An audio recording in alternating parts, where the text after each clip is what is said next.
দীঘায় ঘুরতে যাওয়ার আনন্দের পর আমরা সব ভাই বোনেরা মিলে ঠিক করলাম দুর্গাপুজোর পর আমরা সবাই মিলে পুরী যাব। যেমনি ভাবা অমনি কাজ, সবাই মিলে টিকিট কেটে নিলাম। আর প্রতিদিন রাত্রিবেলায় একবার করে কনফারেন্স কল করতাম, একই কথা বারবার বলতাম। সে যে কী আনন্দ সেই দিনগুলো। আর যাবো যাবো মনে হয় এটাই আনন্দ ছিল। অবশেষে আমাদের পুরী যাওয়ার দিন চলে এলো। আমরা সাঁতরাগাছি থেকে একটা বাস ভাড়া করে, যেহেতু আমরা 28 জন ছিলাম আর আমাদের কাকু কাকিমারাও সবাই ছিল, সবার কষ্ট হবে ভেবে আমরা একটা বাস ভাড়া করে সবাই শালিমার স্টেশনে চলে এলাম।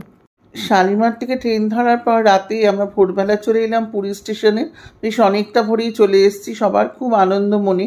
পুরীতে আমি অনেকবার আসি, আমি কেন সবাই আসে, কিন্তু এই যে ট্রিপটা, এই যে সবাই মিলে ভাই বোনেরা, কাকু কাকিমা, ভাই বউরা বা ছেলে মেয়েরা আমাদের, এরকম তো হয় না, না?